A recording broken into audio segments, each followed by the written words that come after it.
Kerala style fish fry ആണ്. അതിനാവശ്യമായിട്ടുള്ള ingredients എന്തൊക്കെയാണെന്ന് നോക്കാം. ഇവിടെ എടുത്തു വെച്ചിരിക്കുന്നത് 250 ഗ്രാം നെയ്മീൻ കഴുകി കഷ്ണങ്ങളാക്കി വെച്ചിരിക്കുന്നത്, വെളുത്തുള്ളി 5 അല്ലി, ഇഞ്ചി ചെറിയൊരു പീസ് അതും കഷ്ണങ്ങളാക്കി വെച്ചിരിക്കുന്നത്, കൊച്ചുള്ളി 12 എണ്ണം.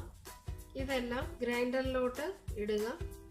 എന്നിട്ട് ഇതിന്റെ ഫൈൻ പേസ്റ്റ് ആക്കി എടുക്കുക. ഗ്രൈൻഡറിലേക്ക് ഇട്ടതിനു ശേഷം 1/4 ടീസ്പൂൺ മഞ്ഞൾപ്പൊടി, മുളക് പൊടി 1.5 ടീസ്പൂൺ, കുരുമുളക് പൊടി 3/4 ടീസ്പൂൺ, ഉപ്പ് 1 ടീസ്പൂൺ, വിനാഗിരി 1.5 ടീസ്പൂൺ. മാക്സിമം നല്ല ഫൈൻ പേസ്റ്റ് ആക്കി ഡ്രൈ ആയിട്ട് വേണം അരച്ചെടുക്കാനായിട്ട്. ഇനി ഇത് അരച്ചെടുക്കാം. തുറന്നു നോക്കാം. ഇതെല്ലാം കൂടെ ഒന്ന് നല്ലപോലെ മിക്സ് ആക്കി കൊടുക്കുക.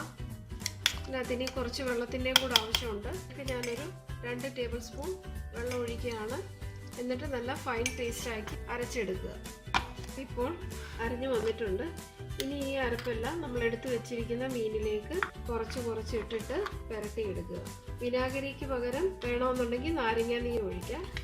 ഇനിയും ഈ അരപ്പെല്ലാം കൂടെ ഈ മീനിലേക്ക് പുരട്ടിയെടുക്കുക. കുറക്കാനുള്ള മീനിൽ ഉപ്പിടുമ്പോൾ ഒരു ശ്രദ്ധ വേണം. ഇത്ര മീനിന് ഇത്ര ഉപ്പ് വേണം എന്നുള്ളൊരു ഐഡിയ വേണം. മീനിന്റെ കഷ്ണങ്ങൾ നമ്മൾ എടുക്കുമ്പോൾ മാക്സിമം വെള്ളമെല്ലാം കളഞ്ഞതിന് ശേഷം വേണം എടുക്കാൻ. കാരണം ഇത് നല്ല ഡ്രൈ ആയിട്ട് ഇങ്ങനെ പുരണ്ടിരിക്കണം. മസാലയെല്ലാം നല്ലപോലെ മിക്സ് ആയിട്ടുണ്ട്. ഇനി ഉടനെ തന്നെ ഇത് ഫ്രൈ ചെയ്തെടുക്കാൻ ആഗ്രഹിക്കുന്നവരാണെന്നുണ്ടെങ്കിൽ ഫ്രിഡ്ജിൽ അരമണിക്കൂർ വെച്ചതിന് ശേഷം പെട്ടെന്ന് തന്നെ ഫ്രൈ ചെയ്തെടുക്കാം.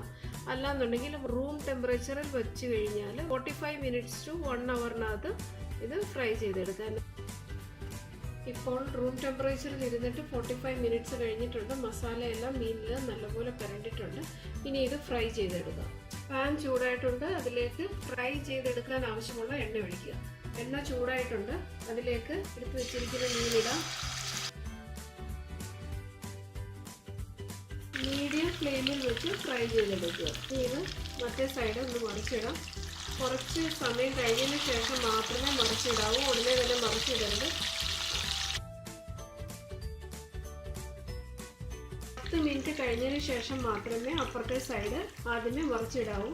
അല്ലാന്നുണ്ടെങ്കിൽ നെയ്മീനൊക്കെ ഒത്തിരി സോഫ്റ്റ് ആയതുകൊണ്ട് പൊടിഞ്ഞു പോകും. സൈഡ് മറിച്ചിട്ടതിന് ശേഷം 10 മിനിറ്റ് ഇപ്പോൾ ആയിട്ടുണ്ട്. ഇനി ഇത് മറിച്ചിടാം. മറിച്ചിട്ട് നോക്കാം. 2 സൈഡിൽ ഇപ്പോൾ ഇതായിട്ടുണ്ട്. ഇനി കോരി ടിഷ്യൂ പേപ്പറിലേക്ക് ഇടുക. റിമൈനിങ് മീനുകളും അതേപോലെ തന്നെ എടുത്ത് ഫ്രൈ ചെയ്തെടുക്കുക.